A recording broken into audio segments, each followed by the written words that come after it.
Assalamualaikum warahmatullahi wabarakatuh. Alhamdulillahirabbil alamin. Di sini saya akan menjelaskan pelajaran atau mata kuliah manajemen berbasis sekolah tentang judulnya manajemen komponen-komponen sekolah 2. Yang pertama yang saya hormati Ibu Wilis Krisdianti MPGI serta teman-teman sekalian. Langsung saja saya akan membacakan materi. Yang pertama yaitu manajemen peserta didik. Manajemen peserta didik terdiri dari dua kata, yaitu manajemen dan peserta didik. Secara etimologis, manajemen merupakan terjemahan dari kata manajemen yang terdiri dari kata manajemen atau to manajemen yang berarti mengelola, mengurus, mengatur, mengawasi, dan mengarahkan. Para ahli mengungkapkan pendapat mengenai pengertian manajemen. Menurut George R. Terry, manajemen merupakan satu proses kerangka kerja melibatkan bimbingan suatu kelompok dalam rangka mencapai tujuan yang telah disepakati bersama. Berdasarkan Undang-Undang Republik Indonesia tentang Sistem Pendidikan Nasional Nomor 20 Tahun 2003, peserta didik merupakan anggota masyarakat yang berusaha mengembangkan potensi diri melalui proses pembelajaran yang tersedia pada jalur jenjang dan jenis pendidikan tertentu. Dari pengertian di atas dapat disimpulkan bahwa peserta didik merupakan kegiatan mengelola, mengurus, mengatur, mengawasi, dan mengarahkan berbagai hal yang berkaitan dengan peserta didik yang bertujuan supaya peserta didik dapat mencapai tujuan pembelajaran di sekolah, mulai dari peserta didik masuk sampai nanti kelak keluar. Tujuan khusus manajemen peserta didik yaitu untuk meningkatkan pengetahuan, keterampilan, dan psikomotor peserta didik. Ruang lingkup manajemen peserta didik meliputi perencanaan, pengorganisasian, pelaksanaan, dan pengawasan. Yang pertama yaitu perencanaan. Perencanaan manajemen peserta didik, perencanaan atau planning merupakan kegiatan merumuskan dan memikirkan apa saja yang harus dilakukan. Perencanaan peserta didik merupakan aktivitas memikirkan segala sesuatu yang berkaitan dengan peserta didik di sekolah, mulai dari perencanaan hingga selanjutnya. Adapun kegiatan dalam perencanaan manajemen peserta didik meliputi beberapa hal, diantaranya A. Menganalisis kebutuhan peserta didik. Kegiatan analisis kebutuhan peserta didik ini meliputi perencanaan jumlah peserta didik yang akan diterima berdasarkan pertimbangan daya ke tampung kelas atau jumlah kelas yang tersedia. Selanjutnya menyusun program kegiatan beasiswa meliputi visi dan misi sekolah. Yang B. Perencanaan rekrutmen peserta didik. Perencanaan rekrutmen peserta didik merupakan kegiatan menentukan peserta didik yang akan menjadi peserta didik di lembaga sekolah. Yang selanjutnya yang C yaitu perencanaan seleksi peserta didik. Seleksi dalam pendidikan merupakan kegiatan memilih calon peserta didik yang selanjutnya pihak sekolah akan memberikan keputusan untuk menerima atau menolak calon peserta didik tersebut. Adapun bentuk seleksi yang dapat digunakan yaitu 1. Seleksi melalui tes atau ujian. Yang kedua, seleksi melalui penelusuran terkait kemampuan kompetensi.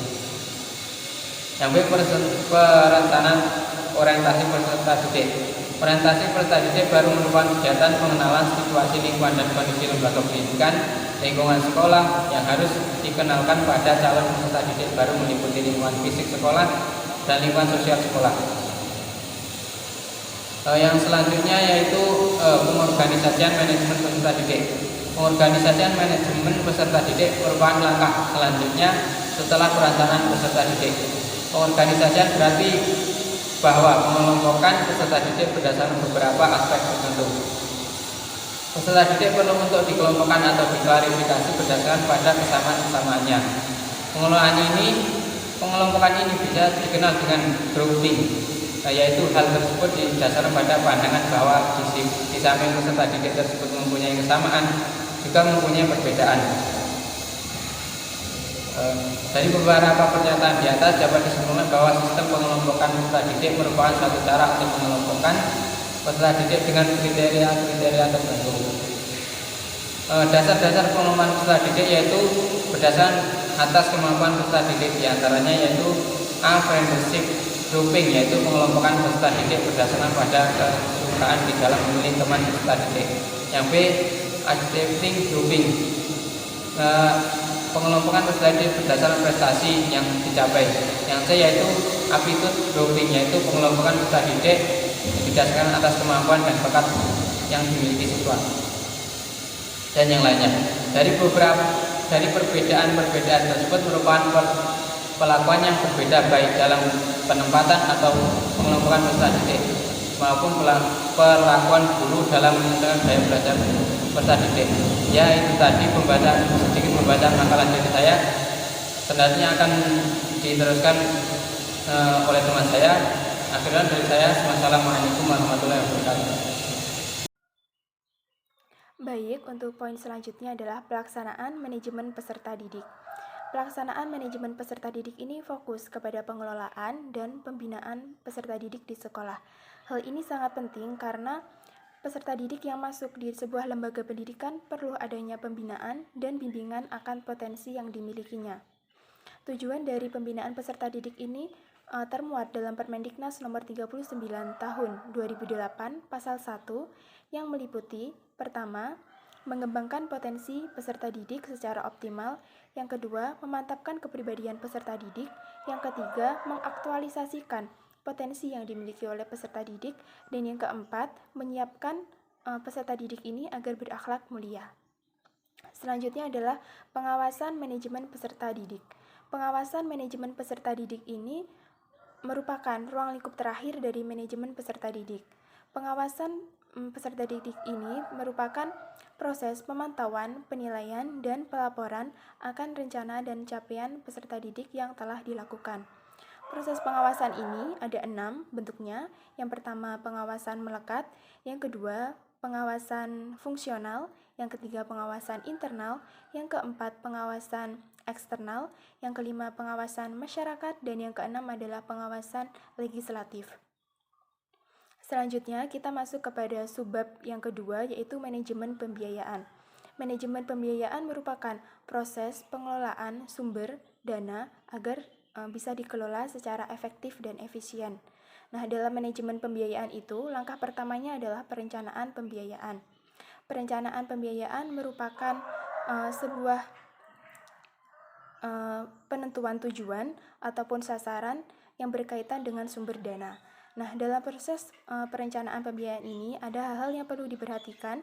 Di antaranya yang pertama itu mengidentifikasi kegiatan-kegiatan yang hendak dilakukan. Yang kedua, mengidentifikasi setiap sumber yang berkaitan dengan dana, entah itu uang, barang, ataupun jasa. Dan yang ketiga adalah menyusun anggaran, merevisi anggaran, menyetujui anggaran, dan melakukan pengesahan anggaran. Terima kasih. Selanjutnya yaitu pengorganisasian manajemen pembiayaan. Pengorganisasian manajemen pembiayaan berbentuk pengadaan dan pengalokasian dana yang didasarkan pada RAPBS. Setiap madrasah yang akan melakukan alokasi dana dilakukan oleh kepala madrasah dengan mengacu pada RAPBM atau Rencana Anggaran Pendapatan Belanja Madrasah yang dapat dilakukan setiap 1 tahun sekali atau setiap 1 semester berdasarkan penyusunan anggaran. Nah, kemudian bentuk alokasi dana di sini yang pertama yaitu pengalokasian dana DIPA.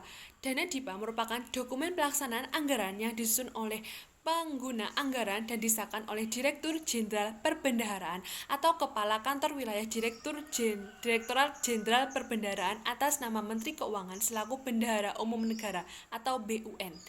Bentuk penggunaan dana DIPA diantaranya yaitu seperti untuk belanja pegawai, kemudian belanja barang, belanja modal, dan belanja gaji pegawai.